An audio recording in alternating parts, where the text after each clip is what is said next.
Welcome back to the Get Off the Treadmill podcast for small business owners and entrepreneurs, where we show you how to build a successful business and to have a life too. We're going to dive into another topic that helps us make more money in less time and to get off the treadmill so we can experience a life of significance. And now, your host and the author of the #1 best-selling business book, Making Money is Killing Your Business, Chuck Blakeman. Hi, and welcome back to the Get Off the Treadmill podcast. I'm Chuck Blakeman, and today we're going to have a lot of fun. We're going to talk about giving people their time back. I wrote a book called Rehumanizing the Workplace by Giving Everybody Their Brain Back. We're going to talk about a piece of this, how stakeholder autonomy drives profits, productivity, and satisfaction. Let's jump in. A friend of mine and I were talking this week about how well companies performed during the pandemic with nobody in the office, and how in the face of all the research that shows that productivity not only didn't increase, but in many cases went up, that the majority of companies have gone back to dragging people back into what I call the corporate daycare centers and micromanaging them again like children. It's a form of cognitive dissonance that shows corporations don't actually run on data very often. But a lot of times they run on emotion and a need to control things that don't need to be controlled. It's not a new thing. Companies have felt the need to manage people and treat them like children since they herded them into factories in the 1800s. But the reality is that the data has always shown that when we give people their brains back and allow them to be adults who are able to manage their own time and their own work, that the company always benefits with higher profits, higher productivity, higher stakeholder satisfaction, and exponentially lower resignations than in companies that still manage their people. You heard the word stakeholder, by the way. That's how I define employees, because I wrote a book called Why Employees Are Always a Bad Idea. The word employee is unrecoverable. It is so tied to so many bad things. We use the word stakeholder, which is very different. Employees are people who behave and manage like children at work, and stakeholders are people who are adults at work and have their own motivation to keep going. Let's look at a few examples of companies that have actually done this right for decades. This is not a new idea of giving people their time back. In 1959, Bill and Vivian Gore created a company in their basement you might recognize as Gore Incorporated, but more familiar with the idea of Gore-Tex. They manufacture Gore-Tex, the magic cloth that keeps wind and water out while it still breathes. I would have loved to have been a fly on the wall when they started, because from the start they decided there would be no managers in their company. People would instead be in work groups that manage themselves. It's now a multi-billion-dollar company, and as of a few years ago, they still had no managers, even though there was a desire by some to give up and go back to the industrial age model of heavy supervision. Hundreds of large companies and a lot of small ones have adopted this managerless core operating system, and all of them exist at the top of their industries year after year. Today, we won't try to cover the whole managerless operating system. We'll just talk about two aspects of it: flexible hours and flexible location, when I work and where I work. In 2014, Richard Branson's daughter pointed out a policy Netflix had put in place about 10 years earlier. It's a policy that most of the world had overlooked, a policy that allowed employees to take unlimited vacation. Netflix had pioneered this in around 2004, yet almost no one outside of Silicon Valley knew about it. Branson, never one to shy away from the bold moves, followed their lead and extended unlimited vacation to employees at Virgin headquarters. I wrote an article for Inc. magazine about this at the time, and it went viral. It wasn't because the idea was radical, though it was a radical idea, but because it challenged one of the oldest, most entrenched beliefs in the modern workplace: that time is a commodity that needs to be controlled, tracked, and rationed by managers. Back then, flexible work hours were still rare in 2014, and working from home was almost unheard of for the average employee. Unlimited vacation, flex hours, and remote work were largely confined to tech startups and a handful of forward-thinking organizations. Today, dozens of well-known companies, along with many smaller ones, now offer unlimited vacation. Still, most organizations cling to the industrial age model of managing employees like children, prescribing when they should arrive, where they should sit, and how long they can be away from their desk. And yet the data is clear. Giving employees, the stakeholders in your business, control over their time and autonomy over their work doesn't just make them happier. It makes the company more profitable, productive, and sustainable. If you want to make more money, free your employees up, treat them like adults. There's an industrial age mindset that's involved in this whole thing. It wasn't invented by the industrial age, but the industrial age just put together, it codified so many bad ideas that had been rummaging around for centuries.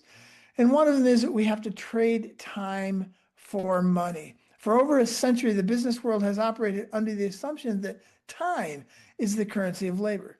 The deal was simple. Employees trade 8 to 10 hours a day for a paycheck, and in return, management supervises, measures, and enforces compliance. The industrial age taught us that the only way to make money was by tightly controlling this exchange. Efficiency was measured in hours, not in outcomes. You give me 8 hours and I pay you for 8 hours. And what happens during those 8 hours? It's almost not relevant. Productivity was judged by seat time, not by results. Rules and policies, often arbitrary, were the mechanisms by which managers maintained control. If you were in the seat for 8 hours and the other guy left 30 minutes earlier, he'd get fired. In the 2 times I worked for somebody else, I could be done with my work by noon and have to sit there until 5, while other people didn't get done at 5. It was always about time. It was never about productivity. So let's talk about why unlimited vacation works.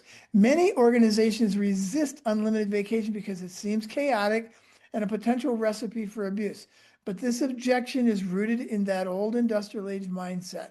The traditional system has been in place for over 170 years, and it has never optimized for outcomes. Vacation days are accrued, tracked, and enforced. But in many companies, employees don't even take the time off they earn. In a world where results, not hours, matter, a rigid vacation policy is not only unnecessary, it is counterproductive. Branson didn't invent the idea of unlimited vacation. He was late to the party in some ways. Yet his action in 2014 underscored a broader truth. Modern workers, particularly those under 40, do not relate to a time-based system.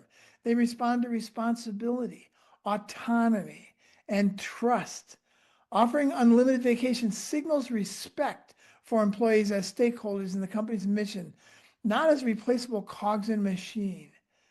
One company, Evernote, offers $1,000 and Full Contact offers $7,500 for people to actually take their vacations. The idea is not to control time, but to encourage balance, rejuvenation, and engagement. When employees are rested and trusted, they work harder, smarter, and with great commitment. Here's a dirty little secret. When you treat people like owners, they act like owners. Yes, there are exceptions. And do you really want to manage all of those adults to the exception? That's what most companies do. They keep the children who want to act like children and they treat everybody like children. I think there's a better way. You need to lead the people who want to be adults and help the other people find another place if they want to be children at work. I love Ricardo Semler's company, Semco. You may have heard me talk about it. It's in a few of my books. He was a leader in the 1980s. He was a participation age pioneer. No discussion of autonomy and an unlimited vacation would be complete without talking about Ricardo and his transformation of his dad's company in the 1980s, Semco. It's in Brazil. Semco, originally an industrial age factory producing pumps in 1951, was a conventional operation until Ricardo took it over in 1981. And he told his dad to be basically, I'm not going to do this unless you let me have free reign. And dad retired and Ricardo took over. Rather than applying the usual hierarchical control, Semco dismantled the rigid structure and replaced it with small work groups that operated without assembly lines. Each group manufactured products autonomously, making decisions collectively and managing its own workflow. They also decided when to come to work. Each work group decided when to come to work and when to leave and how many days a week to work. They had a minimum number of pumps they needed to produce. And Ricardo would say, if you produce that number by Wednesday, go home and enjoy your family and come back next Monday. They were on their own in terms of time. Semler instituted what he called a no policy culture. Employees set their own schedules, decided on compensation matters collectively, and determined their vacation schedules. I use this because this was a manufacturing company. You can't do this in manufacturing. Maybe you can do this with service, workers or knowledge workers especially, but you can't do it in a manufacturing environment. That's why I work with this example, because they've been doing it since the 1980s. Semco grew from a $4 million company that was losing money every year into a multi-billion-dollar enterprise, expanding into multiple industries far beyond its original scope. They do banking, restaurants, accounting, all kinds of crazy stuff. Started with pumps. How did they get there? It's because they turned people loose. They decided everybody was an adult, and if you had a good idea, you could bring it to the company, and they might actually do something with it. Turnover, here's a stunning thing. In a manufacturing environment, turnover is usually around 32 to 35% a year. 1 out of 3 people leave every year. Every 3 years, you've got a whole new workforce. Turnover in Semco since the 1980s has been less than 1% to maybe sometimes up to 1.5% per year. I mean, that's 30 times less than the average manufacturing company. Think of the cost of retraining and the cost of bad attitudes and hirings and firings, all of that stuff that just goes out the window. The tax, we call it the retention tax, goes away. Productivity, innovation, and engagement soared, not in spite of lack of management oversight, but because employees were treated as responsible stakeholders rather than supervised children. There were no managers, and there are no managers at Semco. The key takeaway from Semco is that trust is not a weakness. It is a multiplier. Small groups given autonomy outperform centrally controlled hierarchies. When employees own their own work and their time, they care more, they innovate more, and they produce more. So let's talk about remote work. The pandemic proved some things we'd been talking about probably for a decade before that. If Semco provided early proof, the COVID-19 pandemic provided modern, large-scale validation of this principle. Entire organizations, including government, the Small Business Administration, and countless Fortune 500 companies transitioned to remote work almost overnight, and it was 100%. Everybody worked from home. And I remember watching some of the CEOs and how they were sure this was just going to crater them. And then 3 or 4 months later, they were all surprised that it was working. For over 2 years, these organizations functioned effectively without the constant physical presence of managers. Productivity held steady, deadlines were met, and operations continued without disruption. Yet despite this success, many corporations demanded employees return to offices as soon as public health restrictions eased, and that stampede back to the office has just continued. The rationale? It's not a good one. It's an emotional. It's not a rationale. There's nothing rational about it. Managers wanted to see people, to maintain physical control, and just to feel secure in their authority. The excuse about eroded culture or lost collaboration was largely anecdotal, not backed by measurable declines in productivity or engagement. In reality, remote work had demonstrated that employees could manage their own time and locations successfully. What did we do in response? We herded them back into the daycare center so we could manage them like children. The pandemic highlighted a truth that many traditionalists ignore to this day. If you are meeting or exceeding the goals and objectives for your work, we don't care where you are or when you are. The world of work is not defined by physical presence or hours logged. It is defined by results delivered, at least in my real world. And organizations that recognize this are seeing the benefits in engagement, retention, and profitability. So what's this argument for autonomy? Giving employees autonomy over their time is not philanthropy. It's not some kind of feel-good thing. It is sound economics. It is great business strategy. Studies show that organizations that offer flexible schedules, remote work, unlimited vacation hours, and things like that consistently report higher productivity, number one. And stakeholders focus on outcomes rather than on clocking hours. Greater innovation. Autonomy encourages creating problem solving and initiative. Lower turnover. Stakeholders stay longer when they feel trusted and valued. And higher profitability. Reduced absenteeism, increased engagement, and innovation drives the bottom line. I worked with one customer 4, 5, 6 years ago. Well, actually, it was before the pandemic, so it would have been 6 or 7 years ago. It was just a small company of 16 people. And they instituted this one thing. If you have everything done that you need to have done by Thursday afternoon, take Friday off. It's now been 6, 7, 8 years, and nobody has worked on Friday since then. And they have exponentially increased their profitability. They've grown exponentially. Everything's better magically. Now, some of you might be thinking, well, those sandbaggers, how dare they work like that? Yeah, that's not capitalism. The guy who owns the company, if I said to him, okay, I want you to increase your productivity and your revenue by 20% this year, and I might give you a 1% increase in salary at the end of the year, he's not motivated to do that. But what if we gave them a carrot? What if we gave them the capitalist carrot and say, hey, if you do X, we'll give you Y? The industrial age mindset presumes that supervision equals productivity. In the participation age, trust equals productivity. When employees feel like partners in the business rather than obligations to be managed, the results speak for themselves. We need to stop treating people like stuff. Stuff needs to be managed. Everything on my desk is stupid and lazy. And unless I manage it, it's not going to do what I want it to do. People in general are not stupid and lazy.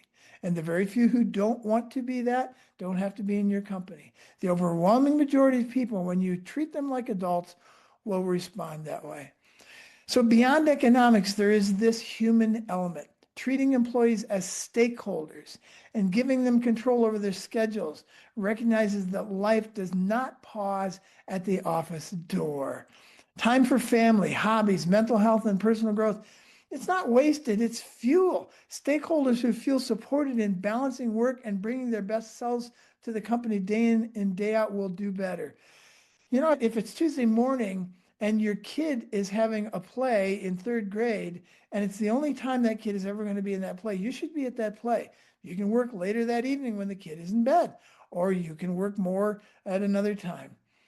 This is why unlimited vacation, flexible hours, and remote work are not fringe perks. They're essential practices for sustainable business success.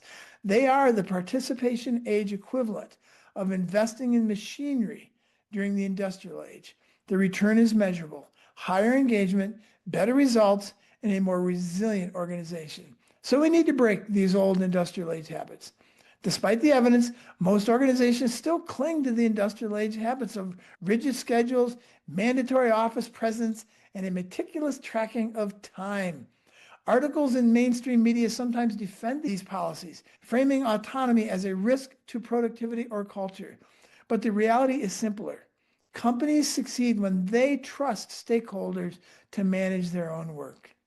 Every argument for control over time is a legacy assumption going way back to factories. It was a habit of the industrial age, not a reflection of modern organizational science. Companies that persist in monitoring employees like children are not optimizing for results. They are managing anxiety, control, and perception. Their own anxiety, their own control, their own perception. Managers are simply uncomfortable with letting go, often citing culture and collaboration as reasons to enforce office attendance. Yet the success stories from Semco, Netflix, Virgin, and all the pandemic companies' remote work shows that there are no excuses. There is no evidence that we should keep doing this to people. The participation age model works, but it requires a mindset change, a new mindset. 5 things. Number 1, trust stakeholders. Do you believe people are stupid and lazy, or do you believe that they are smart and motivated? These are self-fulfilling prophecies, and I can tell you from my own experience, people raise themselves to our lowest expectations of them. Believe that if employees are meeting or exceeding goals, it doesn't matter where they are or when they work. Number 2, eliminate unnecessary policies. Replace rigid attendance, vacation tracking, and micromanagement with autonomy and accountability. I think it was actually Netflix who tracked how much money they saved for no longer tracking things like vacation and even business expenses. It was millions of dollars that they saved from not doing that. Number 3, measure results, not presence. Evaluate performance based on outcomes, not hours logged. I worked with one law firm that had about 60 people in it. And before we started, I asked them, give me your 2 best people. And the 2 best people they gave us were these 2 people who showed up at like 5:30 in the morning and didn't leave till 6:30 at night. Those are our 2 best people.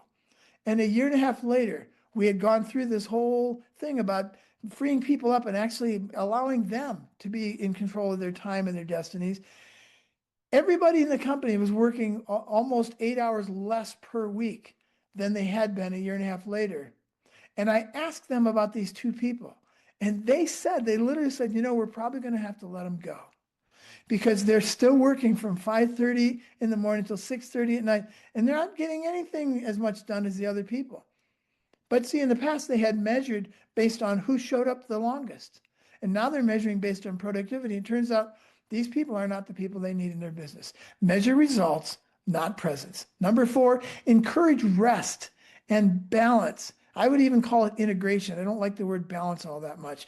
Provide unlimited vacation, flexible schedules, and remote work as tools for engagement and retention. And let's integrate the private life and the work life.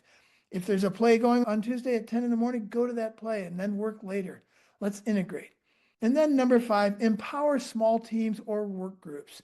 Like Semco, let small autonomous work groups manage processes, decision-making, and workflows. You'd be amazed at how smart people are, how 6 or 8 people in a work group could make decisions to manage processes and decision-making much better than the one manager that used to lord over them. Organizations that embrace these principles consistently outperform those clinging to industrial age control. Higher profits, higher retention, and higher engagement are the natural results. So what's the conclusion here? One of the conclusions we can draw today is time is the new money. You pay someone in time and they will get you results like you've never seen. We are at a crossroads. Companies can continue to treat employees like children whose time must be monitored, or they can recognize employees as stakeholders capable of being adults and managing their own productivity. The evidence is overwhelming. When you give people back control of their time, they will invest more in your business, innovate more, and generate higher profits. They will act like owners. The case studies are compelling. Semco transformed from a $4 million factory into a multi-billion-dollar diversified company. Netflix, Virgin, Evernote, Full Contact, many others have seen measurable gains in employee satisfaction and performance through autonomy. Remote work during the pandemic demonstrated as well that physical presence is not a prerequisite for productivity. And yet most organizations still cling to the outdated industrial age habits. We are in the participation age, and in the participation age, people want to build a company with you, not for you, and they want to be treated like adults. It doesn't have to be the way that we've done it since really the beginning of the factory system. If you are meeting or exceeding the goals and objectives for your work, we don't care where you are and we don't care when you are. Trust your stakeholders. Return their time to them and watch your business thrive in ways you could have never imagined. Time is the new money. Treat it that way, and your employees, your stakeholders, and your bottom line will thank you. I'll see you in the next podcast. That wraps up another episode of the Get Off the Treadmill podcast. If you found this podcast helpful, please subscribe and hit the like button to ensure you are receiving the latest tools you need to grow your business and to get off the treadmill.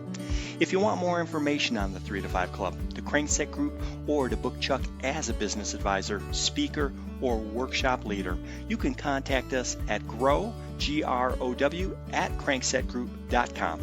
Until next time, have a great week.